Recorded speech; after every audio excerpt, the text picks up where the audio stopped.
información que tenemos también que suministrar al fisco, que tienen que ver con más o menos un control que nos hacen de qué es lo que hacemos con nuestro dinero, ¿sí?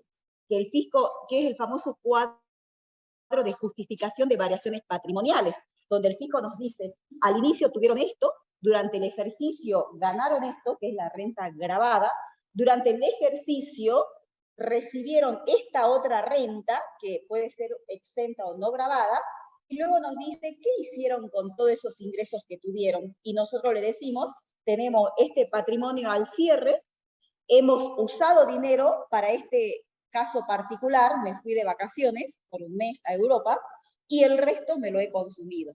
Entonces, pero toda esa información la vamos trabajando concomitantemente los tres aspectos juntos. Renta neta grabada, patrimonio al inicio y al cierre, y los otros conceptos que me ayudan a justificar el uso de los fondos, ¿sí? Entonces, en este caso, si tenemos las acciones al inicio y al cierre, entonces los 270.000 pesos, si van a la situación patrimonial, pueden ir tildando y está al inicio y al cierre, porque no hemos enajenado las acciones, ¿sí? Ahora, esa situación patrimonial o ese patrimonio que vamos armando al inicio y al cierre, ¿de dónde surgen las normas de evaluación? Y ya dijimos que hay una famosa resolución 2527 que tienen que leerla, es muy chiquitita, no les va a llevar mucho tiempo, ¿sí? Tiene rubro por rubro cómo va a ser el criterio de evaluación, ¿sí?, de los bienes en cabeza de la persona humana, porque esa resolución es aplicable para las personas humanas, que es justamente aquel contribuyente al que le estamos haciendo nosotros ahora en este trabajo práctico 8, en la liquidación, ¿sí? Entonces, en general, los criterios de evaluación de esa resolución es a valor de costo, ¿sí? Pero tienen que leerla, ¿sí? Tienen que leerla. Luego, en este punto 224, nos dice, tiene acciones, pero después nos dice que también recibimos renta, porque nos dice que distribuyeron dividendos. Entonces ahí tenemos que saber nosotros que, y esto también les digo, todo lo que sea rentas de segunda categoría, no sé, rendimientos de colocaciones de dinero, ya sea plazos fijos, títulos públicos, el tema de la gravabilidad o no de los dividendos, ¿sí? Traten, digamos, de quedarse con lo que ustedes vean del texto legal actual y los trabajos prácticos que les damos acá. No vayan a marearse con mirar ejercicios o trabajos prácticos de años anteriores, porque justamente estos conceptos de segunda categoría son los que vinieron, digamos, en permanente modificación, ¿sí? Y se van a confundir. ¿Sí? Entonces, estos temas de segunda categoría traten de verlos con la legislación actual y los trabajos prácticos actuales, ¿sí? Para que no se confundan. Entonces, en este caso, los dividendos en efectivo, ¿sí? Dijimos que es uno de los temas que tuvo gran influencia en la reforma del 17, aplicable desde el 1 de enero del 18, porque los dividendos, así como otros rubros u otros conceptos más, entraron a estar grabados a una metodología que no conocíamos, y es la de liquidación del impuesto a las ganancias por impuesto cedular, ¿sí? Entonces, este es uno de los conceptos que están grabados en el impuesto, primero, porque antes no lo estaban, ¿sí? Ahora están grabados, y no están grabados por este mecanismo de liquidación conjunta, ¿sí? Sino que están grabados por este mecanismo o metodología de impuesto cedular. ¿Qué significa? Tengo que ir a buscar este rubro, ¿sí?, en ese capítulo de impuesto cedular, y allí me va a decir cuál es la base y cuál es la alícuota que tengo que aplicar, ¿sí? Es una liquidación separada, una liquidación distinta, una liquidación única, ¿sí? No, digamos, se amontona con la liquidación en conjunto, que es la que estamos haciendo. Por eso van a ver que en el cuadro, en la planilla paisada que ustedes tienen, le ponemos, si bien es renta de segunda categoría, pero las que están grabadas a impuestos cedular le ponemos una columna particular, porque después al final van a ver que no va a sumar para hacer el cálculo de la renta del impuesto a la ganancia de renta en conjunto, ¿sí? Sí, y le voy adelantando, sí va a formar parte del famoso cuadro de justificación de variaciones patrimoniales, porque en ese cuadro nosotros tenemos que informar todo. Ese cuadro incluye todo lo que nosotros hacemos, todos nuestros movimientos. Entonces, en ese cuadro nosotros tenemos que decir que durante el ejercicio, al margen de haber tenido rentas grabadas, también hemos tenido rentas exentas y no grabadas, pero también tuvimos este tipo de rentas nuevas que están grabadas, pero tienen una forma especial para tributar, ¿sí?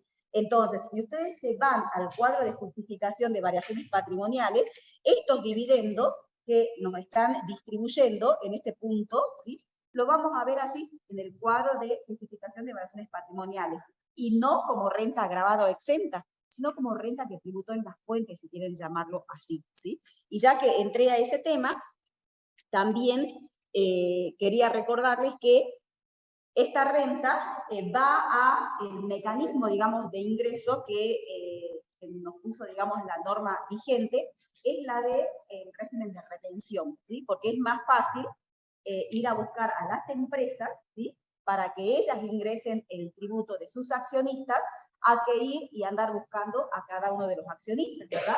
Entonces, lo que hizo la norma actual es crear un régimen de retención, ¿sí? ¿Y en cabeza de quién? Justamente de las sociedades.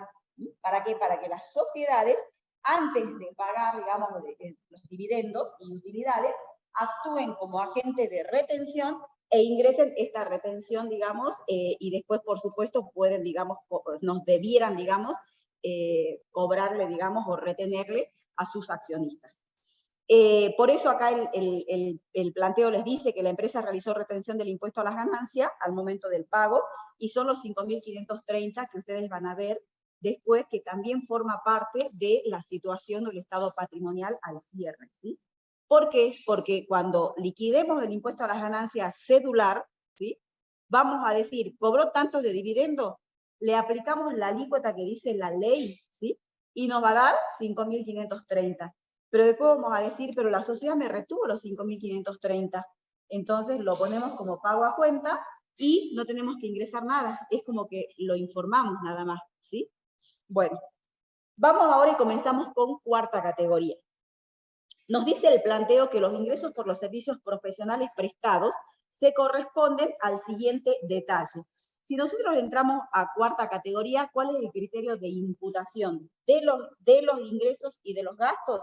El percibido y el pagado para los gastos, ¿sí?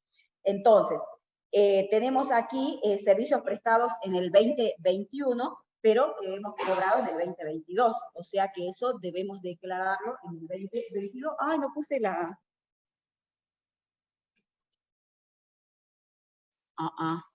Toqué algo. A ver. Esperen que voy a compartir pantalla.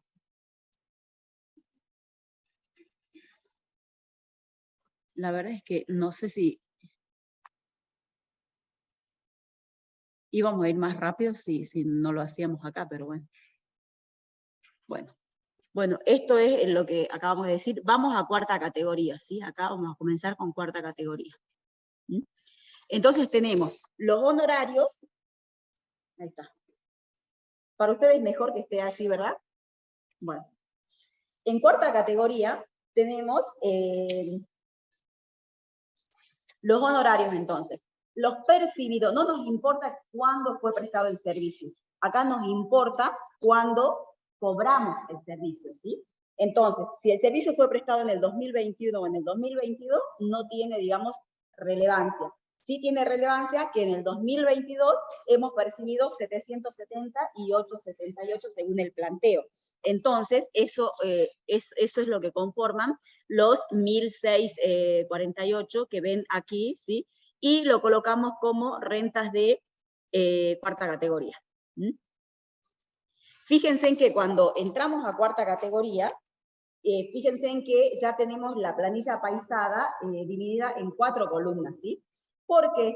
Porque cuando trabajamos con cuarta categoría, y esto siempre es así, tenemos que dividir, digamos, las rentas por su naturaleza. Todos aquellos que son de los primeros apartados, A, B y C, básicamente empleos en relación de dependencia, los dividimos de los siguientes apartados, E, F, que son los del ejercicio de profesiones liberales. Pero ¿por qué hacemos esta división?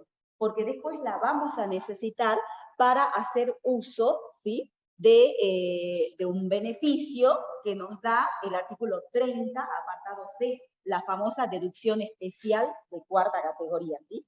Que no sé si decir lamentablemente, pero lo que hace, digamos, esa norma es beneficiar más a aquel contribuyente que obtiene rentas de esta naturaleza en relación de dependencia. Los beneficia más que aquel que desarrolla actividad independiente, ¿sí? Entonces, por eso es que vamos separando las rentas, para después ver y calcular si nos corresponde usufructuar ese mayor beneficio. Luego nos dice que el 222, allí quedó, otro tema. Cuando trabajamos con el percibido, acá, cuando trabajamos con el percibido, fíjense en que nosotros acá, en lo que es el cuadro de justificación de variaciones patrimoniales, en lo que es renta neta gravada, nosotros aquí colocamos los ingresos, ¿sí? Los honorarios. ¿Sí? Pero esos honorarios que colocamos allí son los percibidos, no por los servicios prestados o devengados, sino los honorarios cobrados, ¿sí? ¿Qué significa? Que si fueron cobrados, a nosotros, acá en el patrimonio al cierre, ¿qué nos entró por esos honorarios? Nos entró caja. ¿Sí? Entonces, si estos honorarios fueron cobrados por 100 pesos o 1.800.000, que es el caso, acá significa que nos entró caja por el mismo monto, ¿sí? Entonces, fíjense en que el equilibrio que tenemos del cuadro de justificaciones, variaciones patrimoniales, ¿sí? Se está respetando la igualdad que siempre nos pide, ¿sí? La columna 1 va a ser igual a la columna 2. El millón, a ver, ¿cómo es? El 1.648.000 pesos de renta gravada la estamos declarando, porque la estamos poniendo ahí en la columna de cuarta categoría, pero a la vez es dinero que nos entró en la caja, ¿sí? ¿A qué voy con esto? A que cambia la forma de trabajar en lo que es la conformación de los patrimonios al inicio y al cierre, según el criterio de imputación que estoy aplicando, ¿sí? Cuando estamos aplicando el criterio de imputación del percibido, jamás pueden ir a poner como créditos a cobrar, honorarios que tenga pendientes de cobro, ¿sí? Por más que el servicio se haya prestado, que es el caso acá. Fíjense en que acá en el 2022, en realidad, prestó servicios por 170.000 pesos según el planteo, pero que no los cobró en el 2022. El planteo me dice que los cobró en el 2023, ¿sí? Entonces, en el patrimonio al cierre, yo no puedo poner el millón de todo lo que cobré, ¿sí? En renta gravada, y lo que no cobré, ponerlo aparte de la caja, poner honorarios a cobrar. ¿Por qué? Porque fíjense en que no estamos grabando los honorarios devengados, porque allí en honorario les dije vamos a poner lo efectivamente percibido, el 1.600.000. Y los 170 que no he cobrado, no los estoy grabando. Por eso es que cuando aplicamos el criterio del percibido, jamás van. Los ingresos no cobrados no forman parte del patrimonio al cierre como créditos a cobrar. Como así también los gastos devengados, ¿sí?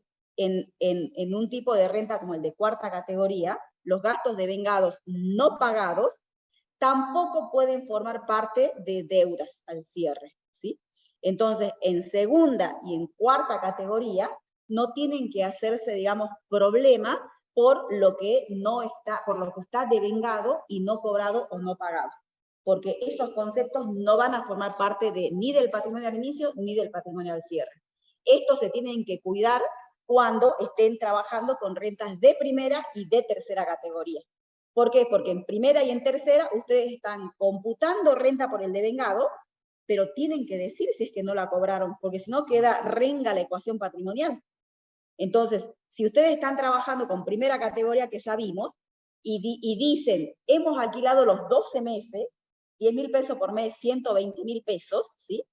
Pero solamente he cobrado 100 y me deben 20, entonces, como acá estoy en ingresos, acá donde tengo honorario, ahí estoy poniendo los alquileres por 120, del otro lado, en el patrimonio al cierre, tengo que reflejar los 100.000 que cobré en efectivo y los 20.000 que aún me deben para que quede la igualdad, ¿sí? Por supuesto que la caja no la armamos, porque la caja, ¿dónde va a estar? En algún bien dentro de todos los bienes que tenga el contribuyente, o puede estar en el uso o en el consumo, porque no es que el dinero fui y lo guardé en una cajita, o sea, gastado para vivir en todo el año, de esos 100.000 pesos que me pagó por renta de primera categoría, ¿sí? Nunca hacemos, digamos, el armado de la caja. ¿Sí? Bueno, pasamos al... Contadora, disculpe. Sí. ¿Y en el caso de tener un adelanto de servicios a prestar, por ejemplo? Ya lo vemos, sí, porque está el caso es... vamos al 232, anticipos de honorarios del ejemplo, que ya lo vamos a ver, está en un punto, sí.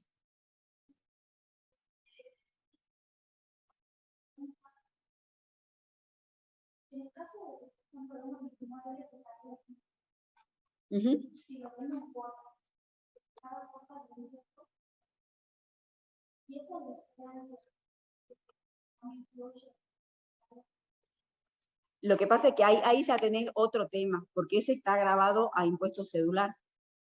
Y ahí ya tenés que hacer, digamos, no tenés que hacer el análisis que yo te estoy haciendo acá de la conformación al inicio del cierre. ¿Está? Esto es para lo que es renta que entra en la determinación en conjunto. O sea, bueno, vamos al punto 233. Tenemos que, 232. Y acá está, pues. Percibió el 15 de diciembre 24.000 pesos en conceptos de anticipos de honorarios para una intervención quirúrgica a realizarse el año siguiente. Los 24.000 pesos, ¿qué hacemos? Si nos dice que es anticipos de honorario, nosotros lo primero que queremos hacer es decir, pero es médico, es renta grabada, ¿sí? Pero ¿qué pasa? Para que algo esté grabado, tiene que haber ocurrido, ¿sí?, el hecho generador que hace nacer los derechos y obligaciones de las partes. O sea, el médico tendría que haber trabajado, entre comillas, para ganarse los honorarios. Por eso siempre decimos, por más que el criterio de imputación sea el percibido para este tipo de renta, pero siempre, antes del percibido, se debe dar sí o sí el devengado, porque el devengado es el que me asegura que ocurrieron los hechos que tienen que ocurrir para que una parte tenga que prestar el servicio y la otra parte lo tenga que pagar. Es como que si no sucede eso primero, y esto no tiene que ver con la parte tributaria, es una cuestión, digamos, de fondo, ¿sí? No podemos ganarnos, no podemos decir que no hemos ganado los honorarios si no hemos trabajado, en síntesis, ¿sí? ¿Qué es lo que pasó acá? Nos estamos endeudando, estamos tomando una deuda, estamos recibiendo un dinero por algo que vamos a trabajar o pensamos que vamos a trabajar en el futuro, pero si no lo hacemos, tenemos que devolver ese dinero. ¿Sí? ¿Por qué? Porque no lo hemos ganado. ¿Sí? Entonces, este tema de los anticipos de honorarios va a ser, digamos, un concepto que nunca va a generar renta gravada en el impuesto a las ganancias. Ahora, porque seguramente ustedes le deben haber hablado del fallo Tinelli en teoría, ¿verdad? El fallo Tinelli, si ustedes lo leen en detalle y tranquilos, van a ver que en realidad salió en contra del contribuyente, ¿sí? Y por ahí ustedes se anticipan y dicen, no, pero en el fallo Tinelli sí grabaron los anticipos de honorario, pero no es así, sino que en el fallo Tinelli lo que sucedió es que el contribuyente, en este caso es Marcelo Tinelli, estuvo flojo en la probanza, ¿sí? Fue una cuestión, digamos, de prueba. Él no pudo demostrar que realmente eran anticipos de honorario, por eso se lo grabaron, ¿sí? Pero no es que el anticipo de honorario es renta gravada, no. Siempre tiene que nacer este tema de el derecho de uno de cobrar, la obligación del otro de pagar. ¿Y eso cuándo nace eso? Cuando realmente se llevó a cabo la prestación, cuando se llevó a cabo el devengado que conocemos todos. Porque el devengado de la contabilidad es el mismo devengado que usamos en la parte fiscal también, ¿sí? Entonces, por eso decimos siempre, para que algo esté grabado, aplicando el criterio del percibido, sí o sí se tuvo que haber devengado antes, para que sea renta ganada, ¿sí? O renta grabada. Bueno, entonces en este caso, esto no nos va a influenciar en ninguna parte de lo que es la planilla de determinación, pero sí vamos a tener que tener en cuenta este tema donde en el control financiero que nos hace el fisco, ¿sí? ¿Por qué? Porque dentro de la situación patrimonial tenemos que decir que debemos plata a alguien. Entonces le debemos a alguien los 24.000 pesos que lo deben tener por allí y tildenlo. Acá yo puedo hacerlo, ¿no? A ver, vamos al pasivo y acá están los 24.000, ¿sí? Bueno, lo vamos tildando. Pasemos al punto siguiente. Los aportes a la Caja de Previsión de Médicos de Salta en el año 2022 fueron 46.400 anuales y de los cuales adeuda 7.200. Este importe fue abonado el 21 de enero del 23. Vamos con el tema de aportes previsionales genéricamente hablando, ¿sí? El aporte previsional puede ser aporte a una caja profesional, como es este caso, pero puede ser también el aporte de autónomos que hacemos o hacen los empresarios independientes a la FIP, ¿sí? También es aporte previsional los que hacen los empleados en relación de dependencia y que le retienen en los recibos de sueldo. ¿Qué pasa con los aportes previsionales? En lo que es el trabajo de determinar, digamos, la determinación de renta agravada o del impuesto a las ganancias para una persona humana, cuando ustedes vean este tema, inmediatamente tienen que analizar el tema de los aportes previsionales desde dos puntos de vista. Primero, es un concepto, ¿sí?, que la norma tributaria me admite deducir o atenuar la renta gravada, es la primera pregunta que me hago, ¿sí? O sea, ¿lo puedo poner como deducción o gasto necesario? ¿Es un gasto necesario para mantener, obtener y conservar la renta gravada? ¿Sí? Entonces, en principio decimos, sí, es un gasto necesario, reúne los requisitos del 23 y 83, creo que es ahora, ¿sí? Pero después decimos, pero nosotros tenemos un artículo de deducciones generales también, y allí puntualmente me dice que puedo deducir los aportes previsionales, ¿sí?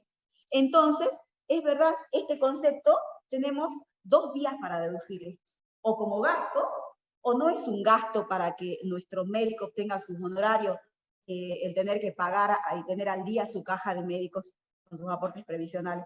Así como paga matrícula, tiene que pagar jubilación, ¿sí? Entonces, ¿es un gasto necesario? Es un gasto necesario, ¿sí? ¿Puedo deducirlo al nivel de honorarios grabados y gastos deducibles? Sí, puedo deducirlos a ese nivel. Pero, y hay un pero con mayúsculas acá, porque justamente es un concepto que tiene un tratamiento puntual.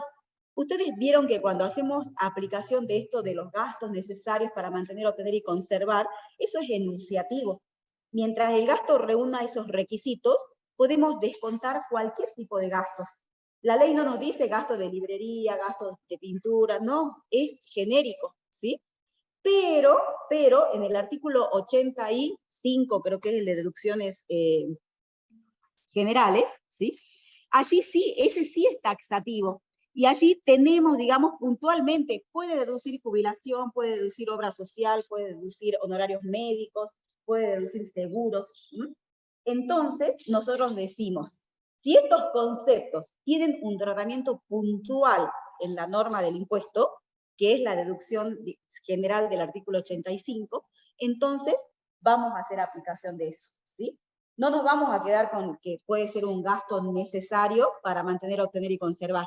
Vamos a darle el tratamiento puntual porque el artículo 85 menciona los aportes previsionales con nombre y apellido. Entonces, allí vamos a trabajar, digamos, este concepto de aportes previsionales, a ese nivel, porque tiene que ver el nivel de la liquidación, ¿sí? ¿Cómo es nuestro esquema? Ingreso o renta gravada, gastos para obtener esa renta gravada. Tengo renta neta de la categoría. Después vienen las deducciones generales, las deducciones personales. Entonces, los aportes previsionales no los voy a poner a este nivel de gastos necesarios. Los voy a poner después de la renta neta de cada categoría, como deducción general. ¿Por qué? Porque así está, digamos, puntualmente tratado en la ley. ¿Ah? Entonces, ¿puedo deducir y atenuar la renta gravada? Puedo hacerlo. ¿A qué nivel lo vamos a hacer? En este segundo nivel que les estoy diciendo, ¿sí? Y el artículo 85 de deducciones generales. ¿Cómo deduzco esos conceptos? Por el devengado, por el percibido. Y si ustedes leen, el artículo comienza diciendo, no les indica el criterio de imputación, ¿sí? Dice, de la ganancia del año fiscal, cualquiera fuese la fuente, o sea, primera, segunda, tercera o cuarta, y con las limitaciones contenidas en esta ley se podrán deducir, y comienza a decir los conceptos, ¿sí? Entonces decimos, entonces, ¿qué deducimos? ¿Los aportes previsionales devengados o los pagados?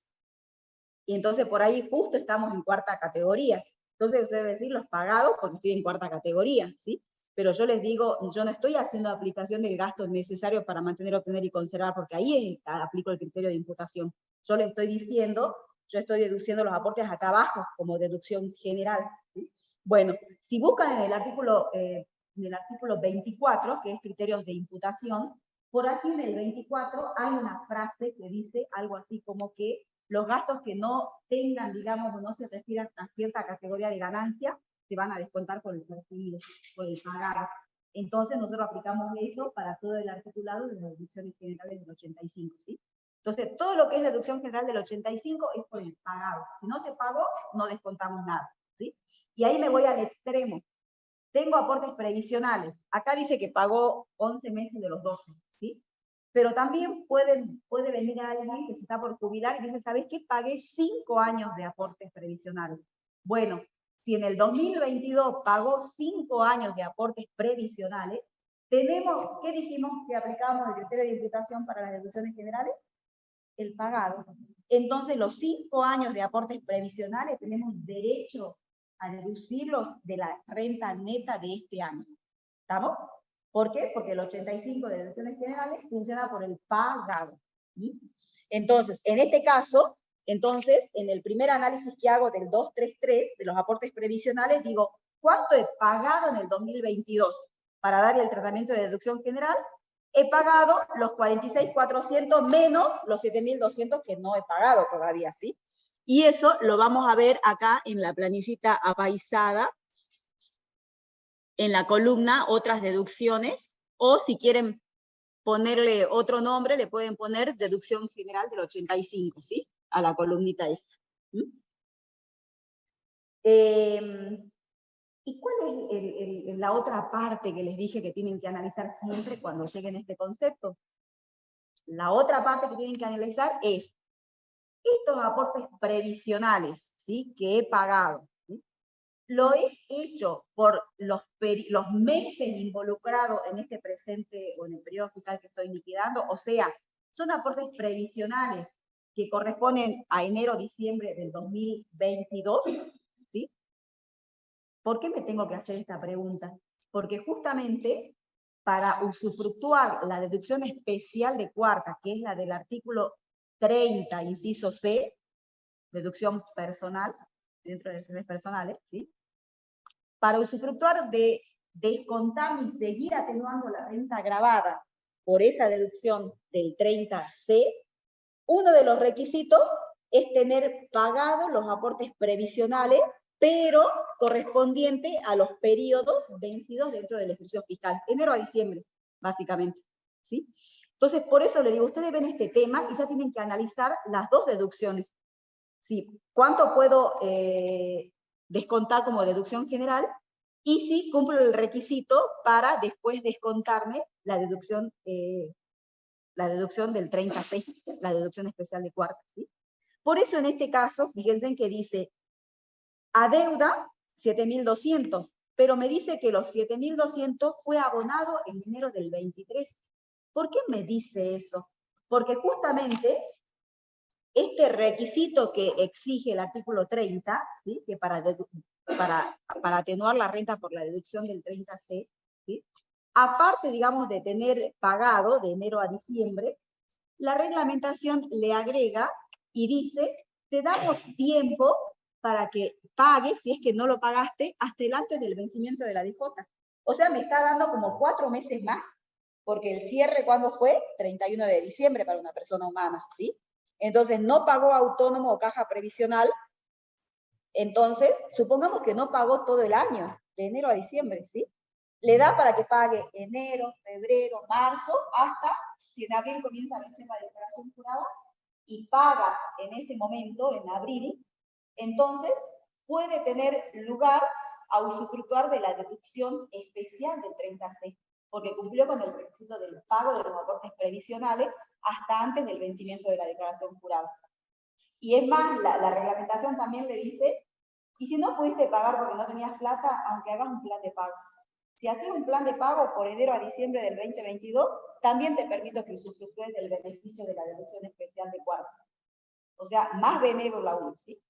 Pero si nuestro contribuyente está en esa situación, sí va a poder usufructuar del beneficio de la deducción especial de cuarta, pero va a poder deducir como deducción general. No, porque ¿qué les dije? Para deducir como deducción general los aportes previsionales, tienen que haber cumplido con el pago dentro del ejercicio, sin importar qué periodos fiscales paga. ¿Sí? Entonces, por eso les digo, ustedes ven aportes previsionales y tienen que analizar si corresponde deducirlo como deducción general del 85, y por otro lado ya van analizando si cumple o no los requisitos para usufructuar la deducción especial de cuarta, ¿sí? Bueno, ahora ya lo pusimos acá en el cuadro como deducción general. Todo esto que les dije ya no lo voy a decir cuando hagamos deducción del artículo 30, ¿no? Vamos al punto siguiente. Los gastos de consultorio médico devengados y abonados durante el 22, fíjense, por eso les dice devengados y abonados, ¿sí? Fíjense si es que no tiene que darse siempre el devengado antes del percibido, para que algo después esté percibido, ¿sí? Entonces nos dice que los gastos son de sueldos de secretaria, las contribuciones, los gastos de luz, papelería y del celular. Entonces, todos estos conceptos son gastos necesarios para mantener, obtener y conservar la renta gravada, sí, ¿sí? Bueno, pero hay una llamadita. ¿Qué dice la llamadita A? Que respecto a los gastos de servicios públicos que responden a un inmueble que está afectado un 40% a consultorios médicos. O sea, con esto le está diciendo que el 60% está afectado a uso personal, ¿sí? Y luego nos dice que se encuentra el B, que es el celular, se encuentra afectado parcialmente también a la actividad profesional, y la otra parte es para uso personal. No cuenta con documentación fehaciente que le permita acreditar el uso de cada destino.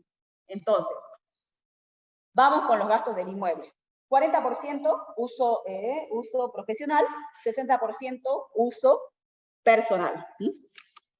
¿Cuánto descontamos? El artículo 23, ¿qué nos dice? Y el 83, que los gastos tienen que ser los necesarios para obtener la renta gravada. ¿Y son gastos necesarios el 100% de la boleta de luz? No, porque el 100% de la boleta de luz no está relacionado con la obtención de la renta gravada. 60% de la boleta de la luz está relacionado con mi consumo personal y de mi familia, en todo caso, ¿sí? Entonces, no podríamos, digamos, computarnos este gasto, ¿sí? ¿Por qué? Porque no cumple, digamos, con esta relación, digamos, justamente de causalidad. Entonces, ¿qué tenemos que hacer acá? Siempre un prorrateo. Tenemos que prorratear porque solamente podemos deducir los gastos que están relacionados con la obtención de la renta gravada, ¿sí? Por eso es que después, a ver, vamos acá a la solución. A ver, tenemos los gastos de consultorio médico, bueno, 100%, ¿no? Todo esto está 100%, ¿sí? Pero fíjense en que la papelería también 100%, pero fíjense en que la proporción deducible de los servicios públicos es el 40%, ¿sí? Que es lo que vemos acá, ¿está? Es el 40%, son los 12.000. Los otros no los, oye, esto. Bueno. Los otros gastos están totalmente relacionados, ¿sí? Pero el del inmueble, digamos, el 40% son los 12.000. ¿Qué pasa con el otro 60%? Porque cuando nosotros recibimos la boleta de los servicios públicos, en realidad nosotros vamos a pagar el 100% de la boleta, ¿sí? Y cuando fuimos a pagar el 100% de la boleta, sacamos dinero de nuestro bolsillo. O sea que, y ese dinero que sacamos de nuestro bolsillo para pagar la boleta de la luz, seguramente son los honorarios, o sea, renta gravada, ¿sí? Entonces, ¿qué sucede? Lamentablemente, estos tipos de gastos tenemos que ir ustedes dirán por ahí sí, pero al final hay que informar todo, o sea, bueno, pero hay que ir más o menos haciendo, digamos, una discriminación de lo que son los gastos, digamos, identificables, porque en realidad el uso dicen que es el consumo identificado, ¿sí? Y como acá tenemos un consumo identificado, porque sé que la parte del 60% de los servicios públicos puedo identificar que son, digamos, de consumo o de uso personal, entonces lo voy poniendo en una columna, ¿sí? ¿Por qué? Porque después van a formar parte o me van a ayudar a demostrar qué hice con el dinero, ¿sí? Con todo el dinero que tenía, con todo el dinero que me ingresó, qué fue lo que hice. Y en este caso, parte del dinero he usado para pagar servicios públicos que hacen a mi consumo personal, ¿sí? Entonces, ¿qué hacemos con el celular? Y el celular es lo mismo. Nosotros tenemos que descontar solamente el gasto que está relacionado con la renta gravada.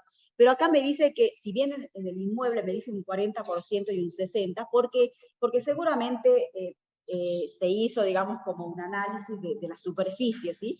Quizás del terreno o del inmueble, si lo tomamos, digamos, en superficie, en metros cuadrados, el 40% estaba para consultorio, el 60% del inmueble en metros cuadrados era, digamos, para uso personal, por eso nos da, digamos, ese porcentaje. Pero en el caso del celular, ¿qué porcentaje podemos, digamos, aplicar? Y un porcentaje que no esté cuestionado, ¿sí? ¿Por qué? Porque el tema es que nosotros ponemos un porcentaje y tenemos que demostrar fehacientemente cómo llegamos a ese porcentaje, ¿sí? El 40 y el 60 les di más o menos un ejemplo, cómo puede probarlo el contribuyente. Y el celular, a ver, ¿qué ejemplo me darían ustedes? ¿Cómo podemos hacer el prorrateo del celular? Pidiendo las sábanas y viendo llamadas por llamada y viendo, a ver, de los 10 millones de números que traiga una sábana, digamos, por mes, separar las llamadas que tengan que ver con el ejercicio profesional de las que tengan que ver con el uso particular. Ni siquiera vamos a reconocer los números de teléfono, ¿sí? Entonces, pero tampoco se puede desconocer que sí se usa el celular para el ejercicio profesional, ¿sí? Entonces ahí nosotros aplicamos una jurisprudencia, digamos, muy conocida, que trató, digamos, también el tema este de la proporción, digamos, en el uso del celular y de los automóviles. Y es la jurisprudencia que tienen allí en Guidalevich, ¿sí? ¿Qué es lo que dijo, digamos, el tribunal en esa jurisprudencia? Que si no hay, digamos, forma de obtener, digamos, esta información, entonces, usando, digamos, el 50 y 50, estamos todo bien, ¿sí? Pero, ¿qué quiere decir esto, sí? Si el contribuyente pretende, digamos, deducir un 60 o un 70, tiene que demostrar. Tiene que tener pruebas fehacientes para demostrar que ese porcentaje es el que está afectado, ¿sí? Pero hasta el 50% nos apoyamos en esta jurisprudencia que tenemos, digamos, y decimos, bueno, uso del automóvil, uso del celular, que son estos conceptos justamente que están siempre en la línea, ¿no? Entre el uso profesional y el uso, digamos, personal, ¿sí? Son los de uso dual. Entonces, con el 50% nos apoyamos en la jurisprudencia y así lo debemos haber hecho acá. Así está, ¿no? Entonces acá tenemos 50 en la columna de uso de la ganancia y el otro 50 como deducción de la renta de tercera, ¿sí? Y ahí está, es el 50% en aplicación de esa jurisprudencia. Acá. Bueno, vamos ahora al punto siguiente. Los bienes de uso del consultorio se componen de, y tenemos acá A, B y C, ¿sí? Que no los voy a leer, ¿sí? Pero básicamente son bienes de uso. Cuando decimos bienes de uso, ¿qué nos viene a la cabeza? No se nos puede pasar que tenemos nosotros, con la reforma de diciembre ya ni me acuerdo el año, del 2017, en vigencia del 1 de enero del 18, ¿qué es lo que trajo esta reforma? La actualización. Pero la actualización no está vigente para todos los casos que tenga la ley, ¿no? Sino para algunos casos, para algunos temas. Gracias a Dios, esta deducción por amortización, digamos, está dentro de los casos que se benefician con la actualización, ¿sí? Pero la norma de transición, ¿qué nos dice? Solamente podemos deducir la amortización actualizada, pero de aquellos bienes que fueron adquiridos durante la reforma, o sea, adquiridos a partir del 1 de enero del 2018, ¿sí? Entonces, ¿qué sucede? Cuando nosotros vemos, estamos en la determinación del impuesto a las ganancias y vemos los bienes de uso de los contribuyentes, lo primero que tenemos que hacer es una anticuación. A ver, Estos son bienes que fueron adquiridos antes de la reforma, o sea, hasta antes del 1 de enero del 18, y sabemos que a esos bienes tenemos que calcularle la amortización, pero sin actualizar. Solamente dividimos por los años de vida útil y el coeficiente de actualización va a ser 1. Y por todos los bienes de uso, ¿sí?, adquiridos con posterioridad al 1 de enero del 18, sabemos que tenemos el beneficio de hacer más grande nuestra amortización, nuestra deducción por amortización, debido a que nos admiten o nos permiten actualizar esos montos, ¿sí? Entonces, en este caso tenemos el equipo de aire acondicionado que fue adquirido en mayo del 21. ¿Cómo va a ser mi amortización? Actualizada. La computadora fue adquirida en abril del 22, actualizada. Y la camilla y los escritorios, los bienes muebles en general, fueron adquiridos en el 2017, antes de la reforma. O sea que los 9.000 pesos lo divido en 10 años, 90 pesos, 900, no sé cuánto es, por 1 el coeficiente, y con ese monto todos los años, ¿sí? O sea que no va a tener el beneficio, ¿sí? Ahora, quiero decirles algo. Este cálculo matemático lo hacen ustedes, es fácil. Ya dijimos cuando hicimos primera categoría, ¿qué dijimos con respecto a las amortizaciones? Y hemos explicado por qué siempre que poníamos una deducción por amortización, hemos explicado por qué teníamos que trasladarla a la columna de justificación. Recuerda, ¿no? Al cuadro de justificación de variaciones patrimoniales, ¿sí? Lo manejan siempre en el cuadro para que no se les escape y no se confundan. Ahora, lo que yo sí les quiero decir es que por este tema, el cálculo matemático no lo voy a hacer, pero ustedes tienen que saber bien el cálculo matemático. Y eso es lo que nosotros evaluamos en el examen, ¿sí? Si ustedes me calculan, ¿sí?, la amortización de un bien viejo, por decirlo así, o antes de la reforma, ¿sí?, y no me ponen el 1, entonces yo no sé si ustedes saben cómo tienen que hacer el cálculo de la amortización, ¿sí? O es actualizado y no me ponen el coeficiente que corresponda. ¿Y cuál es el coeficiente que corresponda? El que ustedes van a buscar en función de la fecha de adquisición de ese bien, ¿sí?, y del cierre del ejercicio que están analizando, ¿sí? Otro tema, los inmuebles, ¿sí? Tienen que saber, como el Padre Nuestro, la amortización de los inmuebles, la trimestralización. Todo esto les digo porque son todos errores del parcial, ¿no? O sea, fue terrible los errores o los horrores que se vio en el examen parcial, ¿sí? Las mejoras, tienen que saber cómo amortizar las mejoras, ¿sí? Visto casos donde no sé por qué, pero a la mejora me la proporcionaban por el valor, viste, la parte de terreno y edificio. Si la mejora es 100% edificio, ¿sí? Bueno, y por favor les pido también que vayan a ver, en la plataforma está este material de las deducciones de las 4 categorías, y ahí están las amortizaciones. Y ahí pónganse, porque este sí es tema de o teórico de parcial o tema de final. El tema de las amortizaciones de la vida útil económica, ¿sí? Fallos de la Corte, ¿sí? Entonces, todo eso está en el material, y incluso están resumidos los fallos, ¿sí? Están allí puestos, digamos, en los PowerPoint, ¿sí? Con el resumen de los fallos, ¿sí? Ese material lo he trabajado yo, así que no pueden decir que no lo van a entender, porque está re fácil para entenderlo, ¿sí? Tienen que leer ese material, ¿sí? Porque el tema de la amortización es un concepto deducible de todas las categorías, de primera, de segunda, de tercera y de cuarta, ¿sí? Entonces tienen que saberlo. Y otro tema, no importa que la amortización se actualice o no a los fines de aplicar la deducción por amortización, ¿sí? En la planilla esta. Eso no importa, digamos, si es actualizado o no, pero jamás tienen que actualizar ni poner valor residual, digamos, de los bienes de uso en el cuadro de situación patrimonial, ¿sí? Para la persona humana, ¿no?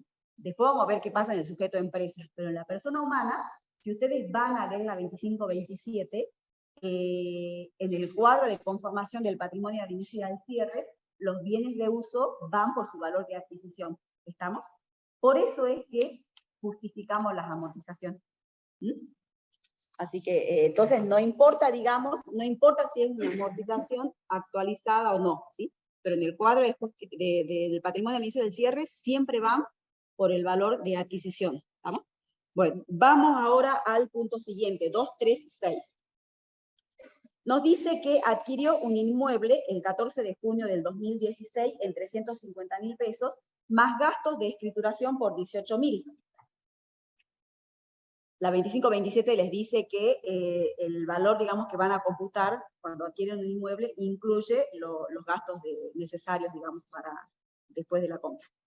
La evaluación fiscal a la fecha de adquisición, según el impuesto inmobiliario, asignaba el 65% para edificio y el 35% para terreno. El inmueble se encuentra afectado desde su compra a casa habitación un 60% y un 40% restante a consultorio, que es el mismo inmueble que ya vimos el tema de los servicios públicos, ¿sí? Bueno, entonces, con este dato, primero, ¿para qué nos sirve? Para ir y declarar, digamos, o poner el inmueble en el patrimonio al inicio del cierre, ¿sí? Ahí tiene que estar el inmueble, a ver, veamos acá, no, patrimonio, arriba, ¿dónde está? Bueno, se supone que todos los bienes, chicos, ya están, ¿dónde está? Computadora, equipos, todo eso se supone que lo tenemos, ¿sí? Y aquí está el inmueble, ¿sí? 368.000 pesos, ¿sí? ¿Por qué? ¿368?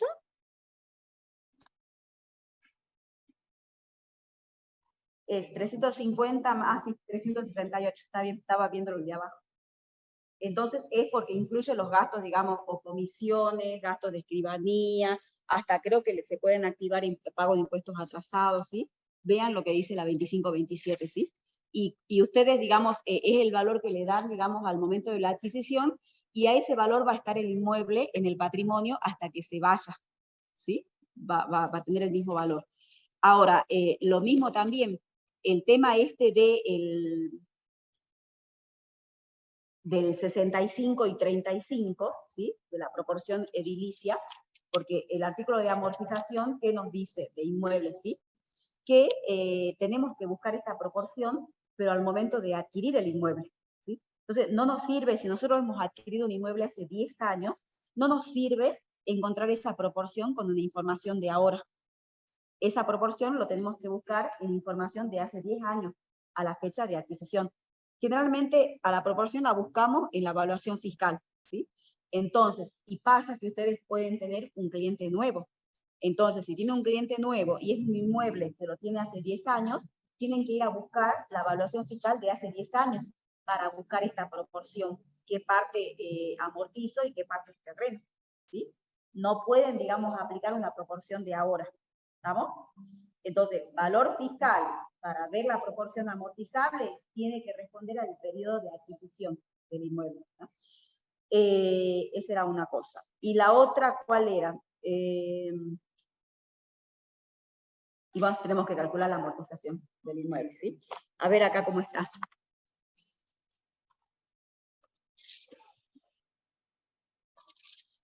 Fíjense, el valor de adquisición, que son los 368, ¿sí?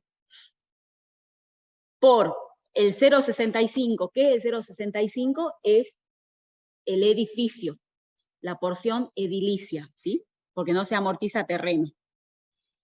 El 2%, ¿qué es el 2%? Son los 50 años de vida útil que tiene un inmueble, ¿sí? Pero acá dice el 2%, pero en realidad cuando nosotros le ponemos en los exámenes, ¿sí? Siempre le ponemos para ver si ustedes saben que se trimestraliza. Entonces, muchas veces las amortizaciones ustedes las tienen que calcular por no anual, sino porque quizás el inmueble ingresó en el primero, en el segundo, en el tercer trimestre o se fue. Entonces, nosotros le ponemos así, o sea, para que no hagan el 0,2%, sino para que lo dividan en 200, que dividido en 200 es lo mismo que 0,02, ¿sí? Pero en el numerador no ponen el 4, porque no se amortizan los 4 trimestres, sino hacemos que amorticen 3 o 2, porque le decimos, por ejemplo, que lo compró en mayo. Si lo compró en mayo, el primer trimestre, enero, febrero, marzo, no amortizan. Tienen que amortizar desde el segundo trimestre, ¿sí? enero, febrero, marzo, abril, mayo y junio, que es el segundo trimestre, hasta diciembre. Entonces ahí, ustedes no pueden, cuando calculan la amortización, no pueden poner 0,02. Tienen que poner 3 en el numerador, dividido 200 en el denominador. ¿Está? Entonces, esto justamente lo que dice el práctico, no es lo que le damos en los parciales a veces, porque queremos saber nosotros evaluarlo, si ustedes saben trimestralizar para los inmuebles. Después dice acá, bueno, por 4/4 es por los trimestres, por 0,40, y 0,40 acá es el porcentaje de afectación, digamos, ¿sí? A la profesión, ¿sí? 0,40, porque el 60 es de uso particular. Y por 1, ¿por qué? Porque este inmueble, ¿cuándo fue adquirido, dice? En el 2016. ¿Sí? O sea, antes de la reforma, entonces no tiene, digamos, coeficiente de actualización, ¿sí? Entonces, de allí que, fíjense, vamos a ver la amortización. ¿Está? Y ahora, ¿qué pasa acá en la columna uso?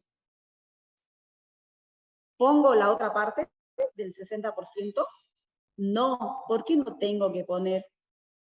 ¿Alguien vino y me sacó el dinero del bolsillo por el concepto del 60% de amortización que tiene relación con mi uso personal? No, nadie. Siempre en la columna uso van las erogaciones efectivas, el dinero que sale de mi bolsillo. Y justamente el caso de la amortización no es ese. Entonces, ahí en ese caso, no hago nada con la diferencia del 60%, ¿sí? Bueno, ¿qué más tenemos? El impuesto inmobiliario y la tasa general de inmuebles por el periodo 2022 ascendieron a 33.000 pesos anuales y se encuentran impagos 3.000 al 31 de diciembre del 22. Entonces, sigo en cuarta categoría y es el pagado. Entonces, solamente hago el cálculo matemático de lo que he pagado, ¿sí? ¿Y cuánto he pagado? He pagado 33 menos 3, porque dice que debo, ¿así es? Sí, 33 menos 3, eso es lo que he pagado, ¿sí? Por supuesto, el porcentaje de afectación, ¿sí? Y allí sí, en ese caso, ¿qué hago con el 60%? Va a ir a la columna uso de la ganancia. El 40 atenúo mi renta fiscal de cuarta, ¿sí? Mi renta gravada de cuarta. Y el 60 sí va a la columna uso de la ganancia. ¿Por qué? Porque tuve que sacar dinero de mi bolsillo para pagar los famosos impuestos inmobiliarios y tasas, ¿sí? Bueno.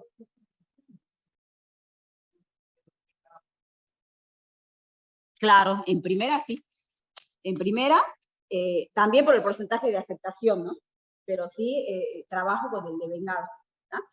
Y también, y está bueno lo que pregunta acá, ¿por qué? Porque fíjense en que yo ahí ya he señalado los dos conceptos, pero acá me dice que los gastos de mantenimiento de todo el inmueble ascendieron a 11.000 pesos anuales y de lo que se poseen todos los comprobantes respaldatorios y se encuentran cancelados en su totalidad. O sea que, en principio, digo, puedo deducirme también los 11.000 por el porcentaje de afectación, ¿sí? Pero, ¿le suena algo gastos de mantenimiento? ¿A qué? Claro, ¿recuerdan la opción de gastos de mantenimiento reales y presuntos? Y ahora yo les pregunto, en la estructura de la ley, ¿dónde estaba eso?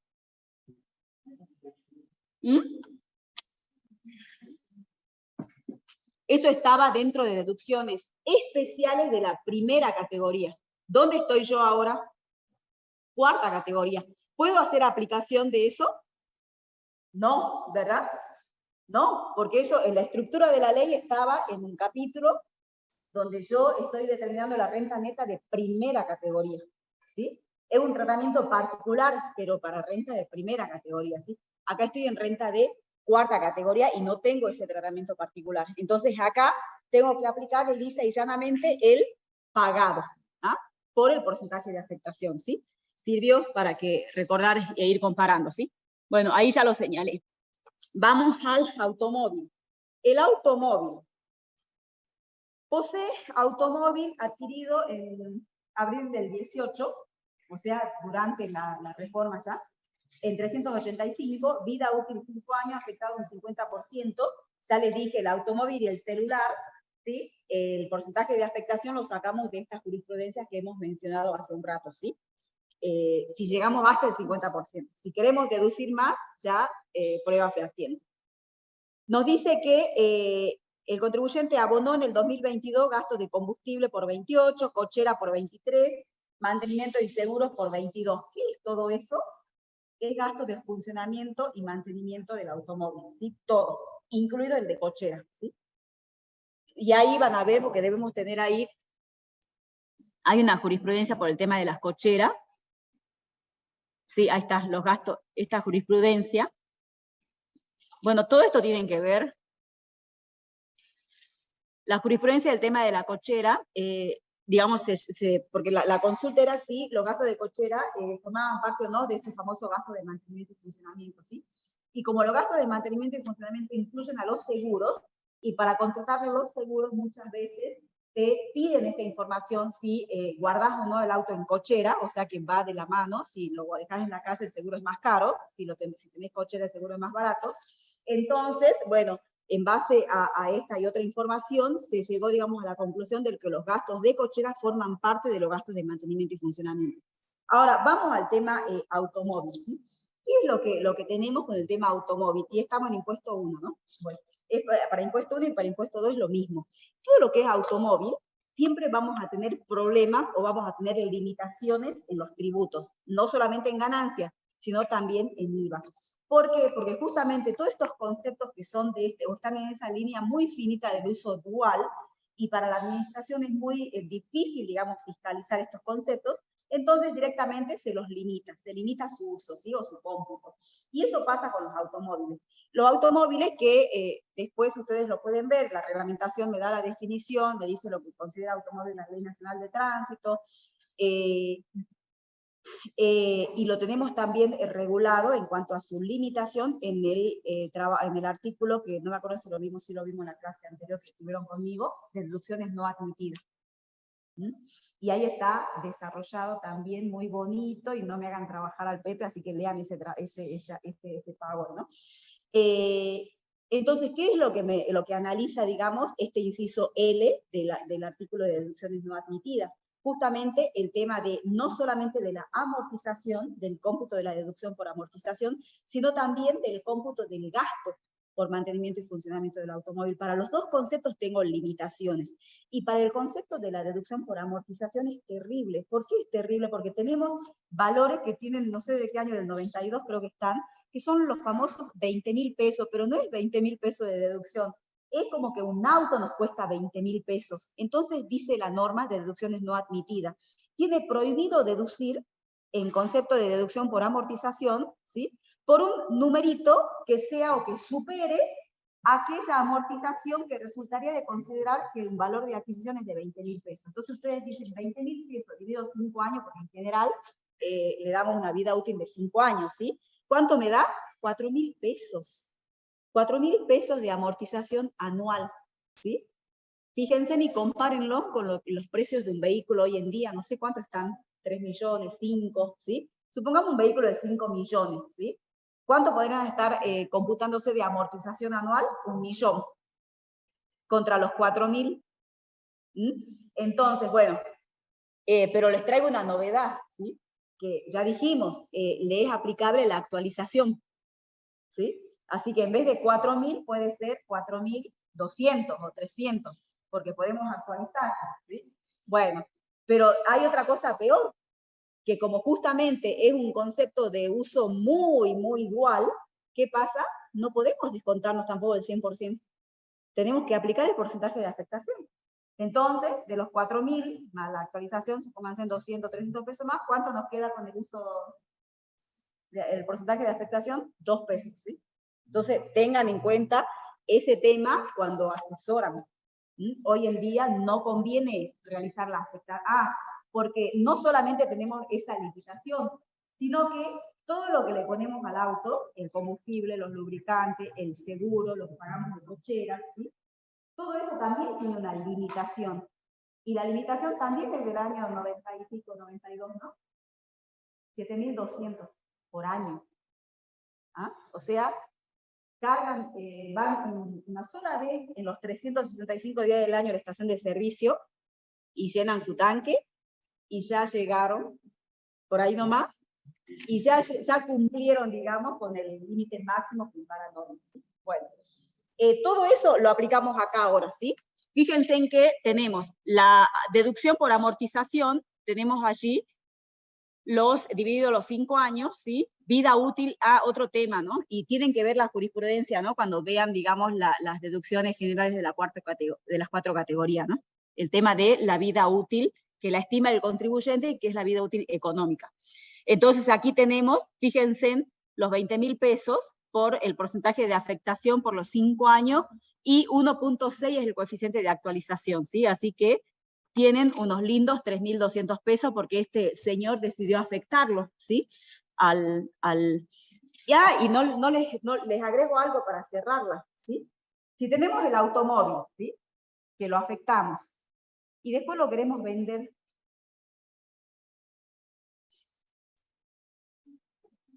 ¿qué dice el resto del articulado del 2? Que está para la persona humana. La gravabilidad, el resultado de la venta de cosas muebles. O sea que encima nos graban, ¿no? El resultado de la venta. Por el 2 apartado 3. ¿Está? Con eso la terminamos de cerrar. Tenemos que pagar ganancias por el resultado que tengamos de la enajenación, ¿ah? Del automóvil. Bueno. Históricos de adquisición, siempre el valor de costo. Tienen que leer la 25-27, ¿sí? Ah, ese es otro tema. Está bien la pregunta. Porque a veces hablamos de los 20, de los 20, de los 20, pero los 20, si ustedes leen despacio la norma, dice que es el reemplazo de la base de cálculo de la amortización. O sea, descarte el valor de adquisición y considere los 20, pero al solo efecto del cálculo de la amortización. No es que tienen que después ir a poner los 20.000 pesos cuando están armando el patrimonio del contribuyente. En el patrimonio tiene que ir por el verdadero valor de costo de adquisición. ¿Ya? Bueno, sigamos acá entonces, vamos con los gastos de mantenimiento, con el límite de los 7.200, ¿sí? Descontamos los 7.200, vean el tema de la proporción por la afectación, y el resto es uso de la ganancia, ¿sí? Bueno. Y también el auto tiene que estar en el patrimonio al cierre, que lo pueden ir haciendo ustedes, ¿sí? A ver. Acá. Acá tenemos el automóvil, ¿sí? Bueno. ¿Sí, no? Está bien. Bueno. Vamos al punto siguiente. El automóvil, acá. En noviembre ingresó a trabajar en el hospital público, habiendo percibido desde entonces sueldo bruto por 146.400, un SAC de 12.400, que lo percibió en enero del 23, y también tiene deducciones por aporte jubilatorio y obra social por 24.900. Después nos dice que percibió un adicional no remunerativo, dispuesto por convenio colectivo, por 2.500. Entonces, acá tenemos todos datos de renta, ¿sí? Renta en relación de dependencia. Esa que yo ya les comenté me trae, digamos, beneficios para después usar o usufructuar mayores deducciones especiales de 4ª categoría, ¿sí? Ahora, ¿cuánto es esta renta? Y vamos y la colocamos en el inciso, el A, B y C, ¿sí? De esta renta nos dice que percibió, porque es por el percibido 4ª categoría, 146.400. Y después nos dice que el SAC de 12.400 lo percibió el año siguiente. Entonces, como es percibido, el SAC del año siguiente no corresponde computarlo acá. Ahora ustedes me dirán, y el SAC de diciembre que lo cobró en enero del año pasado, y bueno, no nos dice nada el planteo, ¿sí? Pero tendría que estar acá. ¿Sí? Y préstenle atención al SAC, ¿no? Vuelvo otra vez. Acá me dice que, ingreso en noviembre del 22. En noviembre, menos mal. Pero en los parciales no va a ser así, chicos. Por eso. ¿Por qué? Porque el SAC, ¿qué tratamiento tiene ahora? Exento, pero no siempre. Y no todo el SAC. Tiene, digamos, una escala, un monto que encima es actualizable todos los años. Así que ojo con eso, ¿no? Bueno, el caso del práctico está fácil. ¿Por qué? Porque ingresó en noviembre del 2022, o sea que no cobró SAC, el primer SAC. ¿Sí? Y el segundo dice que lo pateamos para el otro año. Entonces no tenemos tratamiento de SAC en este caso práctico. Pero si tuviéramos tratamiento de SAC, ¿qué tenemos que hacer? Analizar el monto, porque justamente la exención está puesta por un valor absoluto. ¿sí? Que no sé, es 225.000, no sé cuánto. Pero ese concepto encima es actualizable. O sea que cuando vayan a leer el 26, no sé, ZX, ¿cuánto te dice? Sí, es que, y se va a actualizar todos los años, por eso es que más o menos 225.000. Entonces sí, y monedas. Entonces, si nosotros tenemos un SAC, ¿sí? Inferior a ese monto o hasta ese monto, digamos, le tenemos que dar el tratamiento de exento, ¿sí? Así que hay que discriminar ahora el SAC en la información que tenemos, ¿sí? Bueno, pasamos y después los gastos. Los gastos son todos de aporte jubilatorio y de obra social. De los jubilatorios ya hablamos un montón. Y los de obra social también, los de obra social también son conceptos deducibles por el artículo 85, ¿sí? Y acá yo quiero resaltarles algo, ¿no? Y 14, sí, vamos bien. Acá quiero resaltarles algo. Con respecto a la... ¿Dónde está el de obra social? Acá nos dice, en el artículo 85F se pueden deducir los descuentos obligatorios efectuados para aportes a obras sociales correspondientes al contribuyente y los que representen para él cargas de familia, ¿sí? Y luego nos dice que también van a ser deducibles los importes abonados en conceptos de cuotas o abonos por cobertura médico-asistencial. Pero en este segundo, el primer párrafo tienen que diferenciarlo del segundo, porque el primero no tiene límites. El primero, no, cuando dice descuentos obligatorios para obra social, no tiene límites. O sea que, sean que le hayan descontado acá 24.000 pesos o 100.000 pesos, tenemos derecho, digamos, a descontarnos todo de la renta grabada, ¿sí? Pero el segundo párrafo de este inciso F sí tiene límites, porque dice, también o asimismo serán deducibles los importes abonados en conceptos de cuotas o abonos. Y acá entra la medicina prepaga, ¿sí? A instituciones que presten cobertura médico-asistencial, también del contribuyente y su carga de familia. Pero dice, esta deducción no podrá superar el 5% de la ganancia neta del ejercicio, ¿sí? Entonces, tengan en cuenta eso, ¿sí? El F, el primer párrafo, es sin limitación. Es nuestro caso, que es el aporte a la obra social en los recibos de los sueldos de relación de dependencia. Pero el F, segundo párrafo, sí tiene limitación. El 5% de la ganancia neta no es cualquier ganancia neta. Es la ganancia neta cuando veamos el esquema de liquidación, y si quieren se los digo ahora para que no volvamos a repetir.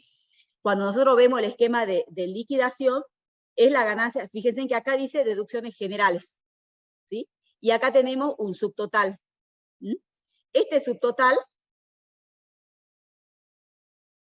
vamos a poner así, este subtotal es sobre el que yo tengo que aplicar el 5% para seguir descontando o atenuando la renta neta gravada por más deducciones generales, ¿sí? Es como que acá tengo unas deducciones generales y acá tengo otras más. Estas otras son las que están sujetas al límite del 5% de la ganancia neta, ¿sí? Pero en realidad, mis deducciones generales del 85 son estas, que aquí está la jubilación, ¿sí? Pero también son estas otras que tengo acá abajo. Todo eso son mis deducciones generales del 85, ¿sí? Lo que pasa es que solamente tengo tres conceptos dentro del artículo 85 que están sujetos a esta limitación, ¿sí? ¿La limitación cuál es? El 5% de la ganancia neta, pero después de haber descontado las deducciones generales que no están sujetas a este límite. Por eso es que descuento los 207.000 pesos. ¿Sí? En los 207 están los aportes previsionales, por decirle un ejemplo, ¿sí? Entonces, el total de las rentas netas grabadas menos los aportes previsionales, tengo el 1.524.000. Después del 1.524.000, solamente puedo descontar 3 conceptos de deducciones generales. ¿Por qué? Porque no hay un cuarto concepto sujeto a este límite. Solamente hay 3, que es medicina prepaga o cuotas médico-asistenciales, que es la del segundo párrafo que les leí recién, es honorarios médicos, que es la del otro inciso, ¿sí? Y donaciones. Son los únicos 3 conceptos de deducciones generales que están sujetas al límite del 5% de la ganancia neta. Por eso es que siempre tengo que hacer este subtotal. computar las deducciones generales que no están sujetas a este límite, hacer el cálculo del 5%, y después computarme estas otras 3 deducciones si es que las tengo, ¿sí? Y después continúo con la liquidación, ¿no? Entonces, volviendo a nuestro caso, nosotros tenemos aquí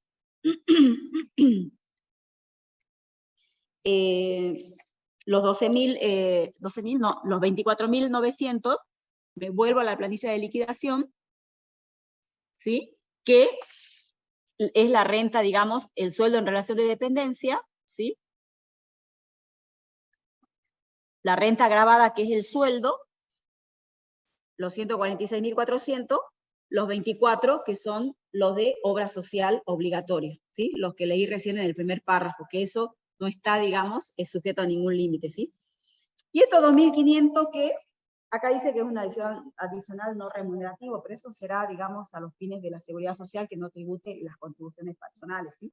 Pero en realidad el impuesto a las ganancias, ustedes fíjense en que en general no importa el nombre o denominación que tenga el concepto que cobre el empleado en relación de dependencia.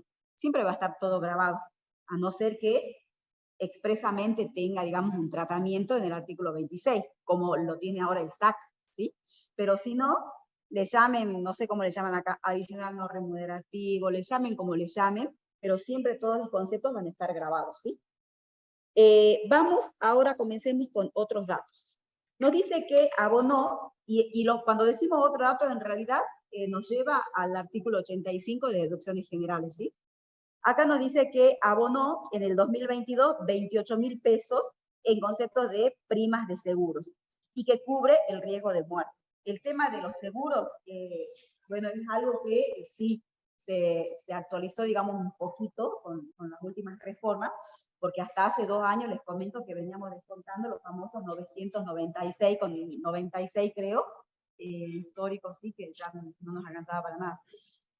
Ahora, en estos 2-3 últimos años, implementaron, digamos, un mecanismo progresivo y llegamos ahora a los 24.000 pesos nada más, creo, ¿sí? A ver, que podemos descontar, digamos, por este 24.000 pesos, ¿sí? Que podemos descontar por este concepto, ¿sí? Las primas de seguro, ¿sí? Para casos de muerte. Seguro sobre la vida, chicos, ¿sí? Entonces, tenemos un límite, pero es un límite, digamos, fijo, impuesto por el mismo texto legal, ¿sí? Que son los 24.000 pesos para este ejercicio fiscal. Espero que lo sigan actualizando. Pero como pagué 28, entonces los otros 4.000 pesos lo vamos a poner en la columna uso de la ganancia. El otro concepto nos dice que durante el 2022 abonó cuotas de medicina prepaga para el contribuyente y sus 2 hijos. Entonces ahora es tiempo que nosotros vamos a leer la primera parte del planteo que no la hemos leído. ¿Por qué? Porque ya tenemos que saber quiénes son cargas y quiénes no son cargas, ¿sí? Entonces, en los datos personales nos dice que este señor Manso es casado desde el 2014. Y que tiene una cónyuge que tiene ingresos propios por 166.000 pesos percibidos en el 2022. Después nos dice que tiene 2 hijos, uno nacido en octubre de este año que estamos liquidando y otro hijo de 2 años. Y nos dice que todos son residentes en el país. Entonces ahora vamos a repasar temas del parcial, ¿sí? Porque del parcial le preguntamos, ¿no? Creo los requisitos, ¿no? Bueno, ¿qué tenían que contestar ustedes cuando se les piden los requisitos de las cargas de las deducciones del 23? Primero, para computarse, digamos, el mínimo no imponible o la ganancia no imponible, ¿cuál es el requisito que le pide la norma? Es uno solo, y es el de residencia, ¿sí? Y no es el de residencia para ser contribuyente, sino es el de residencia que dice ahí nomás el artículo 32, creo 33, que es la de los 6 meses, ¿sí? Bueno, ese es para el mínimo no imponible. Ahora, para las cargas de familia, ¿cuál es el requisito que exige la norma? También el de residencia, o sea, de las cargas se supone, ¿no? El de residencia, el que estén económicamente a cargo, ¿qué más? El que no tienen que tener ingresos de cualquier índole, tipo, lo que quieran llamar, que superen el mínimo no imponible, el año, y después, esos son requisitos generales de todas las cargas. Y después tienen que reunir el requisito del vínculo, ¿sí? Y el requisito de la edad en caso de los hijos. ¿Estamos? Eso tenían que contestar en el examen. Casi nadie contestó eso, ¿no? Bueno, entonces, ahora, todo esto que les he mencionado, ¿son cargas de familia? Sí, sí, porque fíjense que los únicos ingresos que tiene la cónyuge es inferior al mínimo no imponible. Entonces, todos son cargas de familia, ¿sí? Entonces, me voy ahora a seguir analizando los datos del artículo 85, cuando me dice que puedo deducir medicina prepaga por el contribuyente y por todas sus cargas de familia. Entonces, no tengo que hacer ningún prorrateo. Si alguno no fuera carga de familia, tengo que hacer un prorrateo, ¿sí? Entonces, en este caso, vamos, y esto lo vamos a, como justamente son deducciones que están sujetas al límite del 5%, entonces voy a tener en cuenta. ¿Cuánto es lo que abonó? 89.000 pesos. Fíjense que en el artículo siguiente, o en el párrafo siguiente del planteo, nos dice que no solamente abona la medicina prepaga, sino también un servicio de emergencias médicas, que también entra dentro del mismo inciso, ¿sí? Y por 16.000 pesos también para todo el grupo familiar, que ya dijimos que todos son cargas.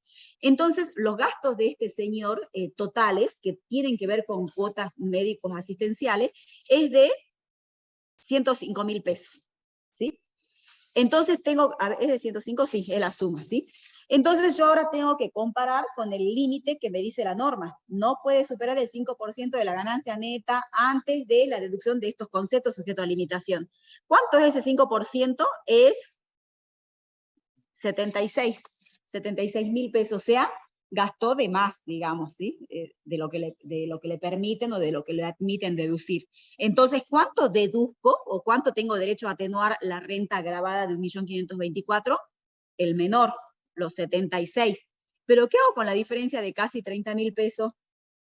Y es uso de la ganancia, porque él todos los meses sacó el dinero de su bolsillo para pagar las cuotas, ¿sí?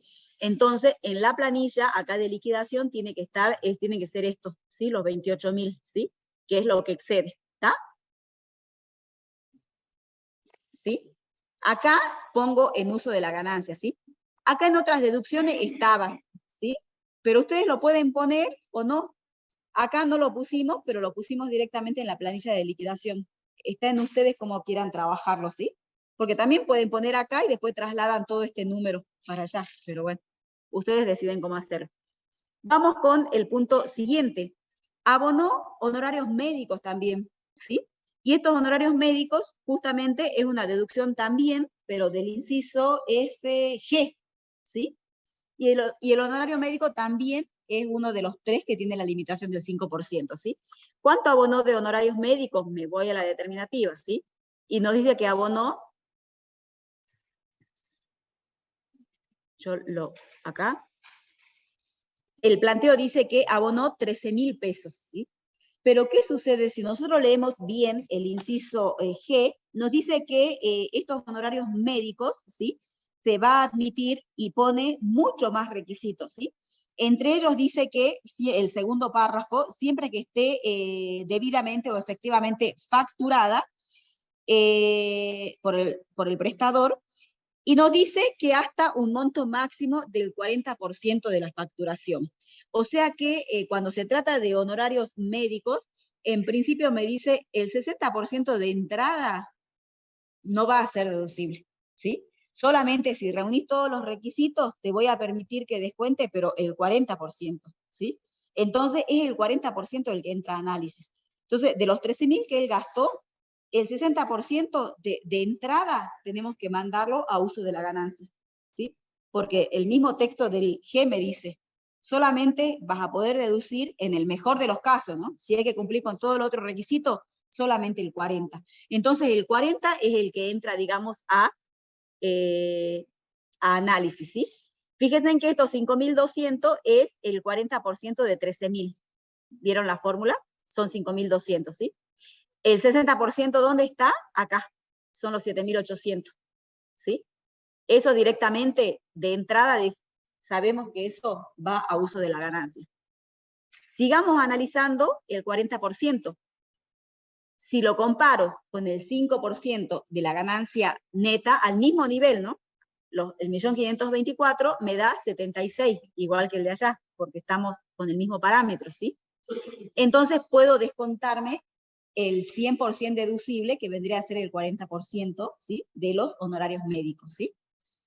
Estos honorarios médicos, entonces recuerden, es proporción de proporción, ¿sí? Primero, ya de entrada saben que el 60 no es deducible. Pero antes de eso, tienen que proporcionar por las cargas de familia, ¿sí?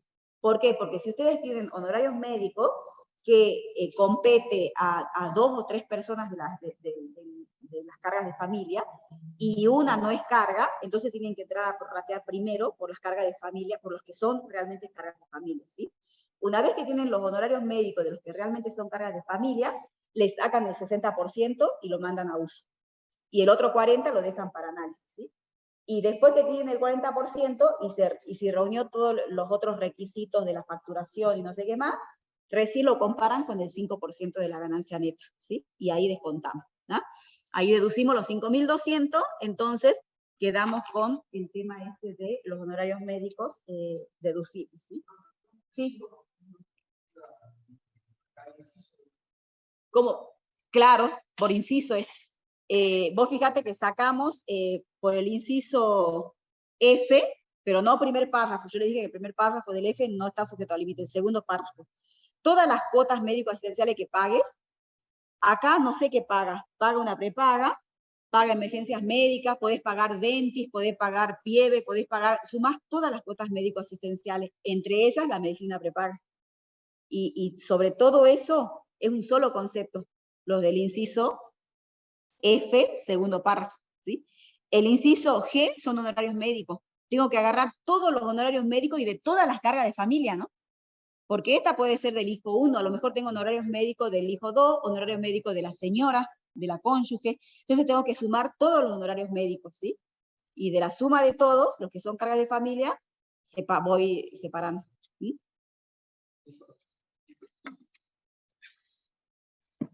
Vamos. De las donaciones lo mismo, chicos, ¿no? Las donaciones es el otro concepto, ¿sí? Deducción general del 85%, que también está sujeta al 5%, ¿sí? Bueno, después tenemos servicio personal de casas particulares, que abonó en el 2022 118.000 por sueldos, contribuciones y riesgos del trabajo, ¿sí? ¿Qué es esto? Es una deducción que justamente no la van a encontrar en el artículo 85, ¿sí? ¿Por qué? Porque esta deducción está en una ley especial que es la de servicios de casas particulares, ¿sí? En esa ley hay un artículo puntual que dice que todos los gastos que le genere, digamos, al dador de trabajo, ¿sí? Por el pago de los sueldos y las contribuciones que correspondieran, va a poder, digamos, deducirlo como deducción general en el impuesto a las ganancias, ¿sí? Siempre y cuando no supere o el límite o hasta el límite de lo que es el equivalente al mínimo no imponible. No lo menciona al mínimo no imponible, sino dice hasta y pone en valores absolutos, ¿sí? Pero cuando puso los valores absolutos es el del mínimo no imponible. Entonces, este concepto, si bien tiene una limitación, pero no es la limitación del 5% de la ganancia neta, ¿no? O sea, que tienen que seguir trabajando como veníamos trabajando, y acá, si lo buscamos, fíjense en que ahí dice el límite mínimo no imponible. Les aclaro que el texto legal no lo dice, ¿sí? Pero cuando pone el número del mínimo no imponible. Bueno, ¿por qué le hago esta aclaración? Acá tienen, ¿ves? Acá están los 118 del empleo del servicio doméstico, ¿sí? Totalmente deducible. Bueno, ahora vamos con este tema que es feo. Impuesto a las ganancias. El impuesto a las ganancias siempre van a tener la información, tienen que tener la información del año pasado que pagaron este año, y después de los pagos a cuenta que hicieron este año para el impuesto que lo van a determinar, que es de este año, pero que lo van a conocer en el año siguiente, ¿sí? Bueno, entonces veamos primero qué pasa con el viejo, con el del ejercicio anterior que lo hemos pagado este año. El impuesto a las ganancias determinado y pagado del periodo fiscal 2021, que venció en el 22, ¿sí? Ascendió a 45.000 pesos. Y no se ingresaron anticipos en dicho periodo. Fue cancelado en junio del 22, neto de retenciones soportadas que ascendieron a 11.200. Si dice que me hicieron retenciones, ¿cuándo me las hicieron las retenciones? En el 2021, porque es el impuesto del 2021. Entonces las retenciones eran del 2021. Entonces me voy acá al patrimonio, y fíjense que acá tengo que ver retenciones sufridas en el 2021. ¿sí? 2022 no vi nada todavía, estoy viendo el impuesto del 2021, ¿sí? Retenciones sufridas, 11.200 tenía. ¿Por qué? Porque esta es la foto que hemos sacado, ¿sí? Al 31 de diciembre del 2021. Cuando nosotros hemos sacado esa foto, ¿sí? Allí decía que en el patrimonio había un papelito por un valor de 11.200, ¿sí? Que después he usado ese papelito, esa retención, cuando hice la liquidación del impuesto a la ganancia 2021, pero cuando la hice en el 2022, ¿sí? Pero en la foto entró. Vamos acá. Entonces, y ese impuesto a la ganancia determinado y pagado, ¿sí? Que corresponde al ejercicio anterior, si ustedes leen el material de deducciones no admitidas, ahí dice que está prohibido deducir el impuesto a las ganancias como un gasto del propio impuesto a las ganancias, en la determinación del propio impuesto a las ganancias, ¿sí? O sea, es un gasto no deducible, está prohibido, ¿sí? Entonces, si no es deducible, ¿dónde tiene que ir? A la columna uso de la ganancia, ¿sí? Entonces, fíjense que yo acá me voy a ir a la columna uso de la ganancia, y estoy hablando siempre del impuesto del año anterior, ¿sí? Entonces, ya le mostré el impacto en el patrimonio, ahora el impacto de dónde va colocado, digamos, el impuesto que pagué del año pasado. Ahora mi pregunta es la siguiente. ¿Pagué los 45?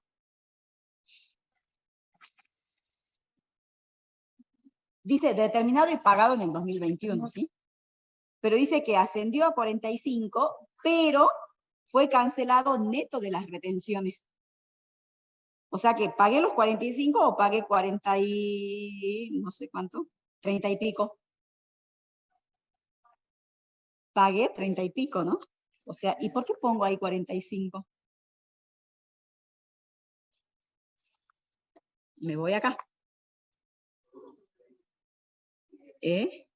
Siempre la respuesta, chicos, está acá. ¿Qué es lo que tengo en el patrimonio al inicio? Las retenciones. ¿Sí? Esas retenciones, en realidad, en el patrimonio final ya no las tengo. ¿Verdad? Y a la vez, en el patrimonio final, se me fue caja, por lo que pagué los 30 y pico, pero también se me fueron las retenciones. ¿Sí? Entonces yo, ¿qué necesito poner en el patrimonio final para neutralizar, digamos, eso? Acá en la columna uso de la ganancia, yo tengo que poner todo el impuesto determinado. ¿Sí? Todo el impuesto determinado. ¿Por qué? Porque el impuesto determinado se pagó con caja y se pagó con retenciones. ¿Sí? No es que pongo acá caja y retenciones, ¿no? Esto se reemplaza por el impuesto a la ganancia determinado. ¿Sí? Los 45. Lo tengo que poner a los 45. Siempre va el determinado en uso de la ganancia. Porque al determinado lo pagué con retenciones que tenía al inicio y con dinero en efectivo. Entonces sale eso de una columna y le pongo el impacto o el balanceo en la columna 1 como uso de la ganancia. ¿Sí? Es el consumo, digamos, identificado, o es un gasto no deducible en el propio impuesto, pero siempre por el determinado. O sea, ¿cómo se pagó el determinado? Siempre se va a pagar con retenciones, con anticipos, con 10 millones de cosas. Pero esas 10 millones de cosas representan disminuciones del patrimonio. Porque si tuve retenciones y tuve anticipos, ¿sí? Son créditos de impuestos. Y que con los que me quedé sin esos créditos cuando presenté la declaración jurada, porque se absorbieron con el impuesto a pagar, ¿sí? Y el resto con la caja. O sea, siempre se me llevan activos. El impuesto determinado, para cancelarlo, siempre se me lleva activos. Se me lleva o papelitos, o créditos, o dinero. ¿Estamos? Entonces, siempre va en la columna uso de la ganancia, va el impuesto determinado, no el pagado. ¿Sí? Para justamente reconocer este impacto de todo lo otro que se me va aparte de la plata. Porque no solamente se me va a los 30.000 en efectivo, sino se me van todo lo que haya ingresado a cuenta, ¿sí? Que estarán en otros rubros del activo, ¿no? O de los bienes. ¿Sí? Bueno. Pero después me dice con respecto al de este año, dice que por el 2022 solo se ingresaron anticipos el 2 y el 3 por 6.760 cada uno, el 15 de noviembre del 22. Y el 5 se ingresó en el año 2023. Si nosotros le decimos que en el patrimonio, ¿sí?, es la foto que sacamos en ese momento, ¿sí? ¿Cuál es la foto que hemos sacado al 31 de diciembre del 22 con respecto a estos papelitos o estos ingresos a cuenta, ¿sí?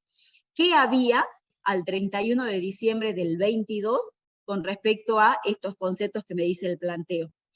¿Habían el anticipo 2 y 3 o estaban el anticipo 2 y 3 y 5?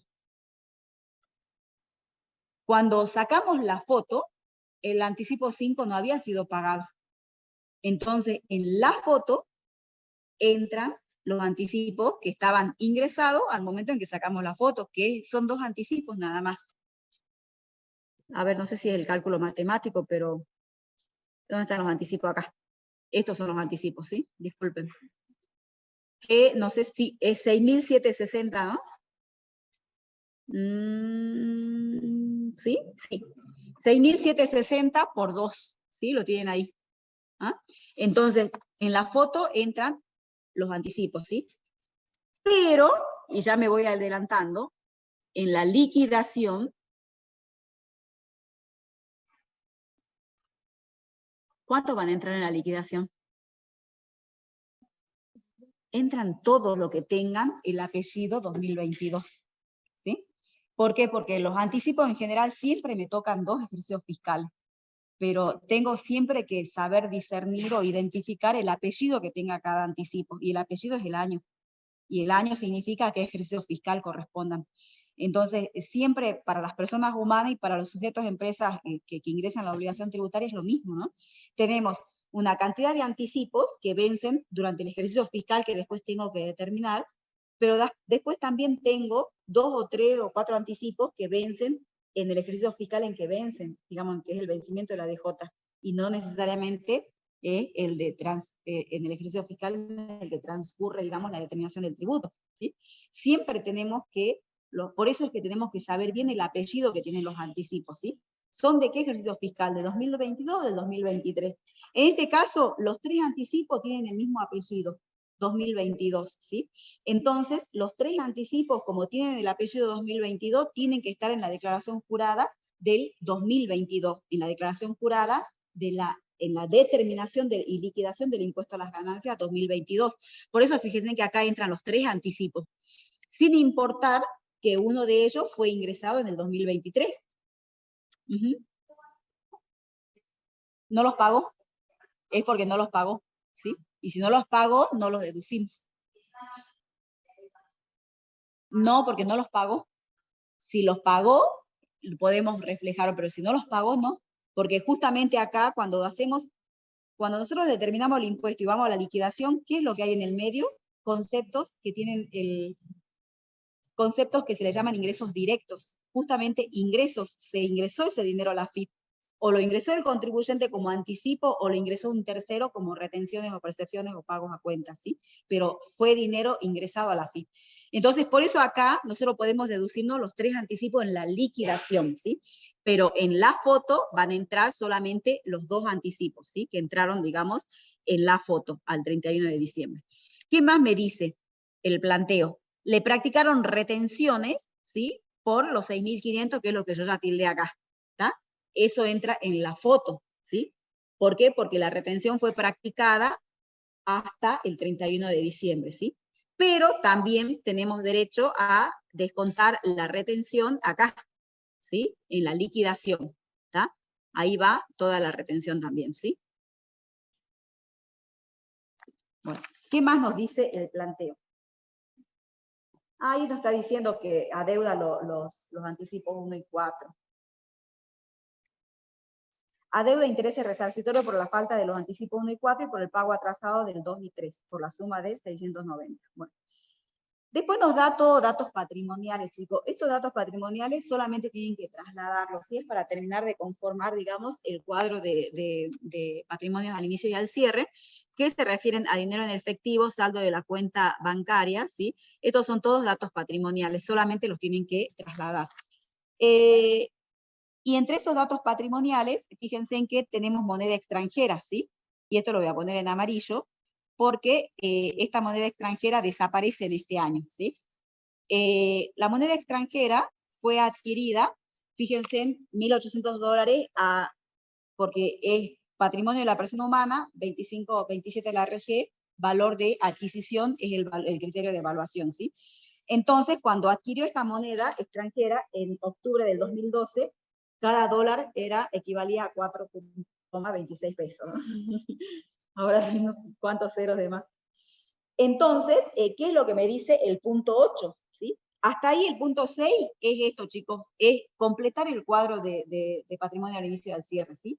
Pero lo quiero enganchar con el punto 8, porque el punto 8, ¿qué me dice? Que los dólares que tenía al inicio los liquidó, ¿sí? O sea, los vendió. Dice que lo vendió, los liquidó para financiar la mejora que hizo sobre el inmueble que hemos analizado allá cuando hicimos renta de primera categoría, ¿sí? Y que cuando lo vendió a 100 pesos cada dólar, ¿sí? Entonces, la pregunta es, el impacto patrimonial ya lo hicimos acá, el dólar no existe en el patrimonio al cierre, ¿sí? Pero la pregunta es, ¿hay algún impacto en lo que es la determinación de la renta gravada? Porque fíjense en que él ganó, ¿no? Ganó, porque la diferencia de 4,26, que era el valor del dólar cuando lo adquirió, a 100 es bastante, ¿sí? Y multiplicada por la cantidad, los 1.800, él tuvo allí una ganancia, ¿verdad? O un resultado positivo. Ahora la pregunta es, ¿eso está grabado? Y para decir no, ¿dónde me tengo que ir a fijar primero? ¿Ah?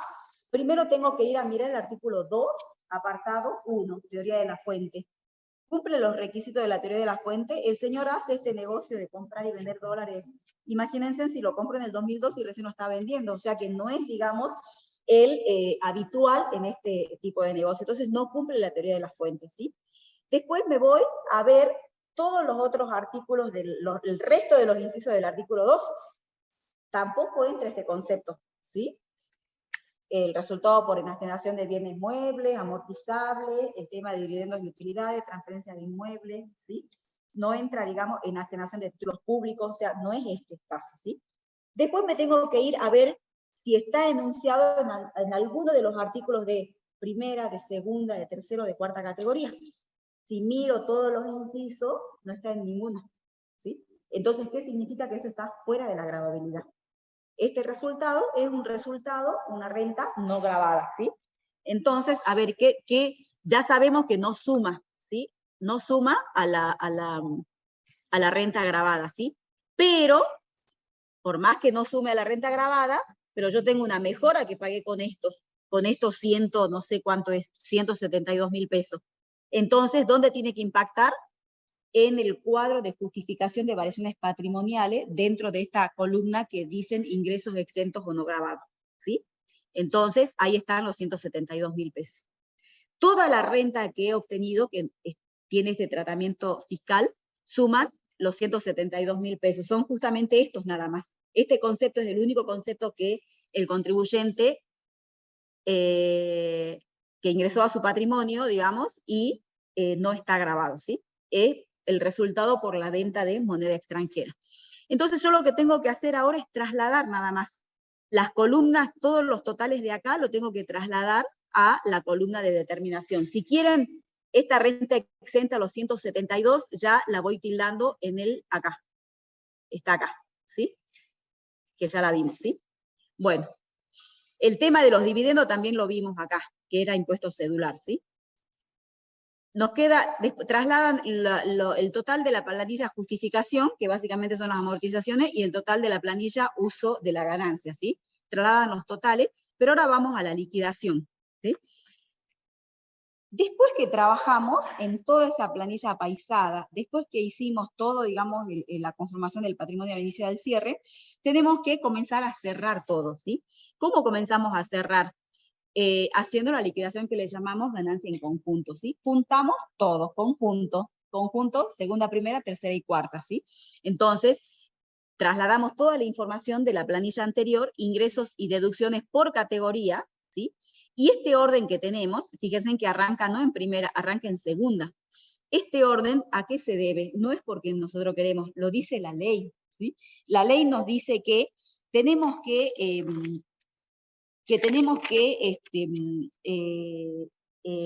sumar primero todas las rentas netas de cada categoría. Eso me dice la ley, ¿sí? O sea, renta neta de segunda, renta neta de primera, renta neta de tercera, renta neta de cuarta, ¿sí? Y después nos dice que tenemos que compensar si hubieran quebrantos entre las categorías. Acá no tengo quebrantos, todo me da positivo. Fíjense, segunda, primera está todo positivo. Pero puede ser que puedo llegar a tener un quebranto en alguna categoría, ¿sí? Y si tuviera quebranto en alguna categoría, ahí es donde aparece el orden este. Porque la ley me dice, creo que es el artículo 30, no sé si lo escribí por ahí. Ya les digo. El artículo 25, ¿sí?, de la ley, es el que me dice, ¿sí?, si tuviera quebranto en alguna de las categorías, y estoy dentro de lo que es el resultado neto de este ejercicio, me dice el artículo 25, compense los resultados positivos con los negativos, respetando este orden. Segunda, primera, tercera y cuarta, ¿sí? Eso me dice el artículo 25, ¿sí? Luego vamos a tener el resultado, digamos, neto de todas las categorías, ¿estamos? Que en este caso me da positivo, digamos, ¿sí? Luego vienen las deducciones generales que no están sujetas al límite del 5%, que son los 207. ¿De dónde sale? De esta planilla que ya dijimos acá, otras deducciones, ¿sí? Acá salen los 207, ¿no? ¿Qué están en los 207? Recuerden, eran las jubilaciones, la obra social, el seguro, la empleada de casas particulares, todo eso estaba dentro del 207. Después, las que ya analizamos, las deducciones generales sujetas al límite, ¿sí? Después tengo otro subtotal, y acá me falta quebrantos de ejercicios anteriores, ¿sí? Si queremos ser prolijos, ¿sí?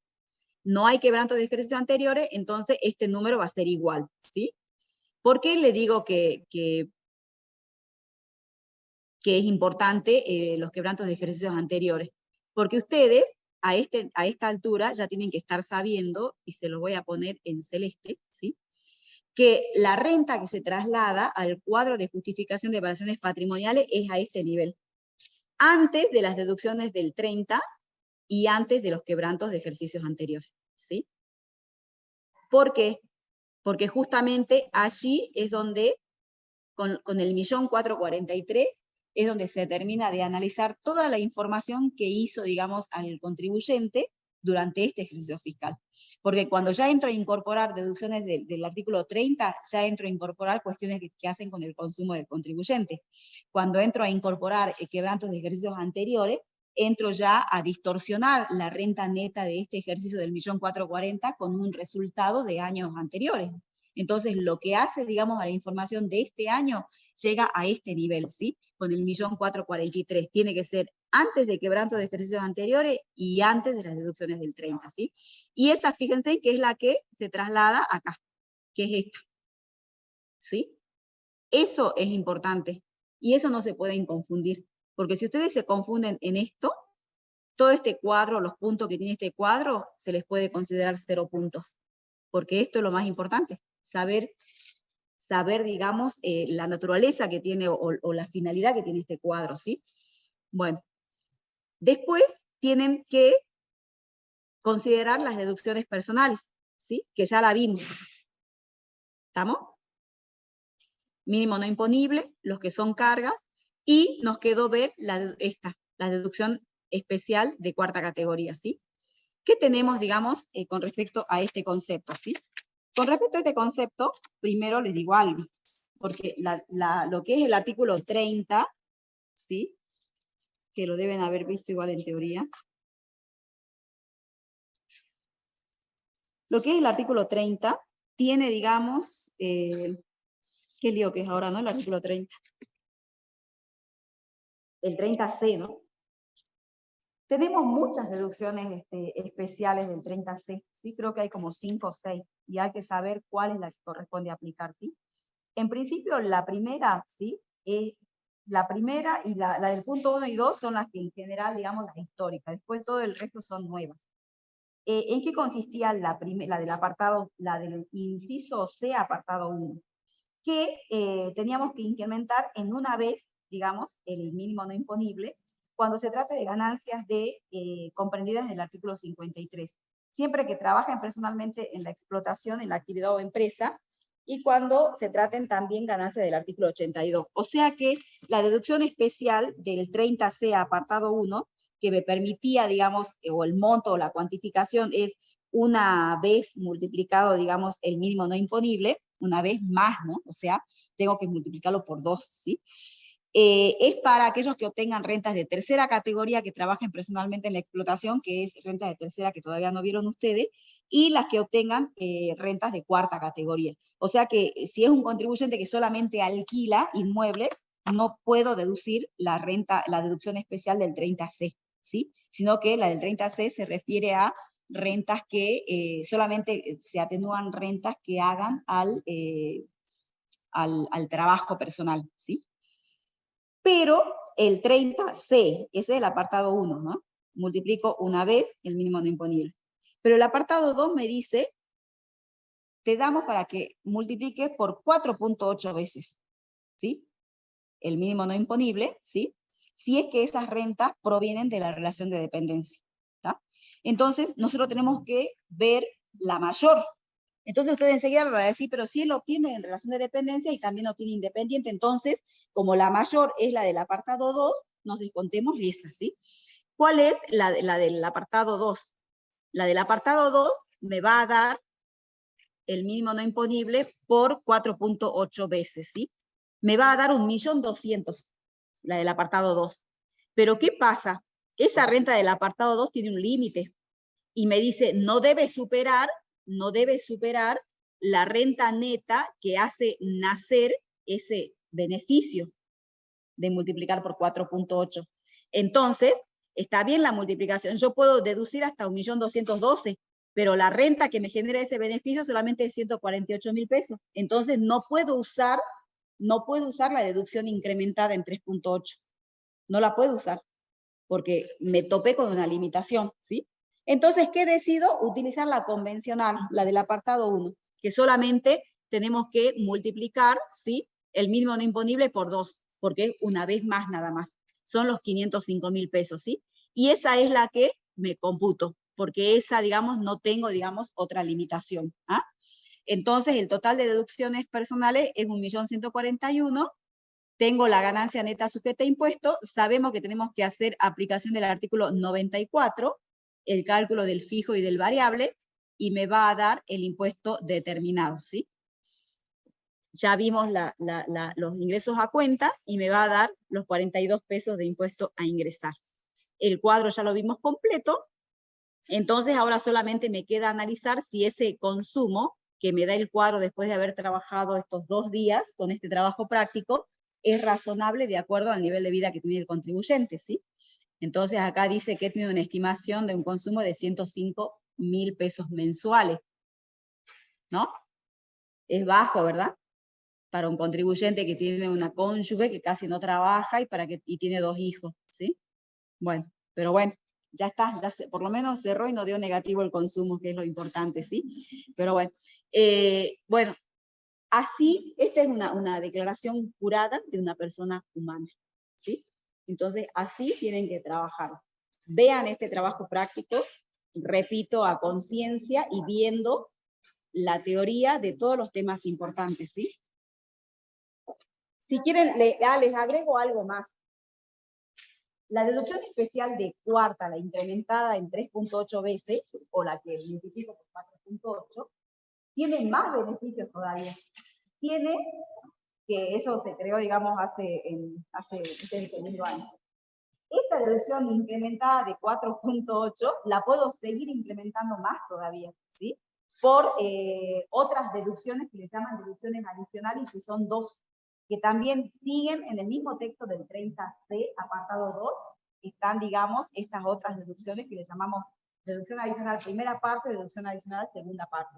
Pero como les digo, todo es para el empleado en relación de dependencia nada más, ¿sí? Para las rentas que se obtienen en relación de dependencia o jubilaciones o pensiones, ¿sí? Bueno, creo que es todo. Terminamos 2 minutos antes. No pensé que... Sí.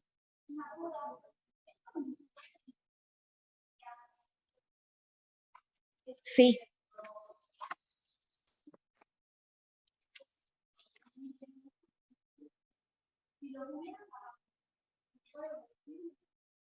Sí, porque son resarcitorios. Lo que no podemos deducir son los punitorios y las costas causídicas. Los resarcitorios siempre podemos deducir, ¿sí? Nada más que acá no hacemos nada porque no, porque estamos, no los pagó y...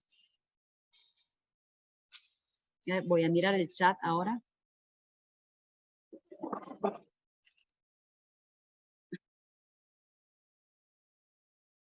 Mañana y el jueves hay clase.